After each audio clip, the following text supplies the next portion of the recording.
What's going on, everyone? Welcome back to a new video. My name is of course Paul. I know this seems a bit weird to be doing this in the car, but I've literally just picked this up. It's the brand new S21 Ultra 5G in Phantom Black, plus the fact that I've drove to the place where I'd normally do some of my videos from and figured why not also test out the camera while I'm here. So in this video I'm going to unbox it, my first impressions, and some camera shots at the very end. So stay tuned for that, guys. But other than that, let's get this unboxed and let's see what the new S21 Ultra 5G is like.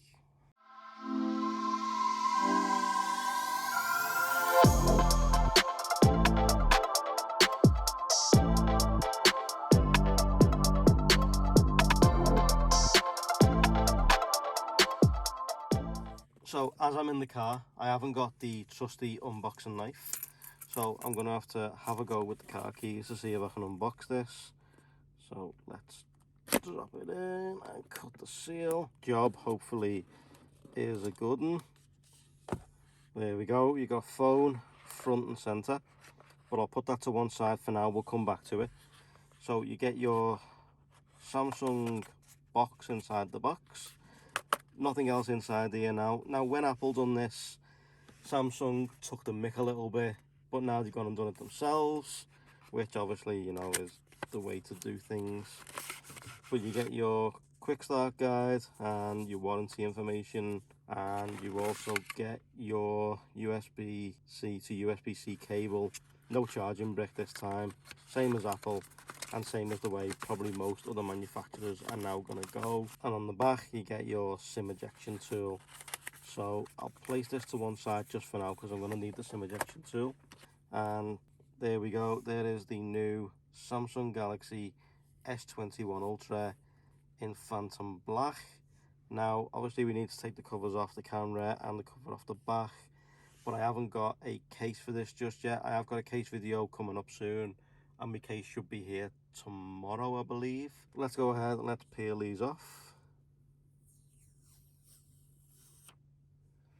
And there's that lovely camera array right there. Place that inside the box. Let's take this one off.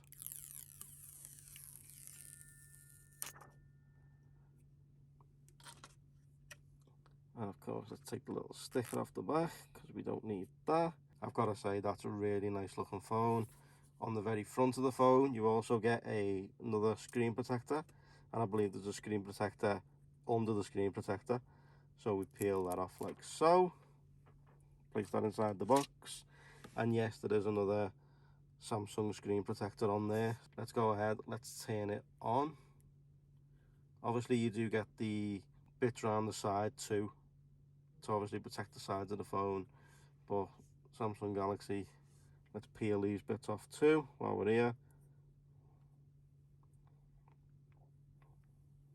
And of course you do have the one around the top of the phone too. Okay, so there we go. Now already, from the fact I've now got rid of the Note 20 for this device, if we go ahead and set it up, I do need to put a SIM card in this to connect to a mobile network, obviously. So now I need to put the SIM card in here to get everything set up. It is of course 5G. It feels really, really nice in the hand. It does feel really, really good. But while I get things set up here and then we do the camera test, let's just talk quickly about the fact that the screen does look a bit pinkish in certain light. It does have a bit of a pinkish hue. Now I don't know whether that can be changed when you change what type of resolution you're looking at the phone in, but we'll have to cross that bridge when we come to it for the full review. But up to now, I'm really, really liking this. That Phantom Black is absolutely stunning. I'm looking forward to using this. I'm looking forward to getting to grips with it.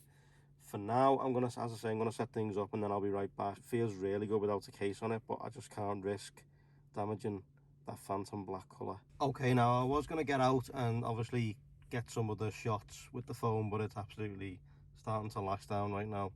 But I have gone ahead and set most of it up. So the fingerprint scanner is obviously much larger now, so it's quite easy to get back into the phone. I've set up part of it the way that I'd want it. The wallpaper isn't going to stay, the weather and stuff from the Google Pill isn't going to stay, and obviously I've changed it to 5x5 now, so these will all change as well. And of course, I won't have these, I'll have the smart gestures instead. Up to now, it feels really fluid, feels really nice in the hand. I'm really looking forward to getting to grips with this. You're going to see more of this device as we go through the next couple of weeks. Of course, a what's on my Android phone will be coming to show off the new phone. But let me know if there's anything else you guys want to see. Enjoy these pictures that I've just shot. Of course, it'll go off. Enjoy these pictures I've just shot with the phone right now. Obviously, these are on the software that it came with. I'm assuming there's going to be a software update for this pretty soon, if there isn't one already there. But thank you so much for watching. I truly appreciate it. Let me know in the comment section what you guys want to see. Drop a like if you liked it, subs if you loved it, turn your notifications on, and I will see you all in the next one. Thanks for watching. Take care, guys.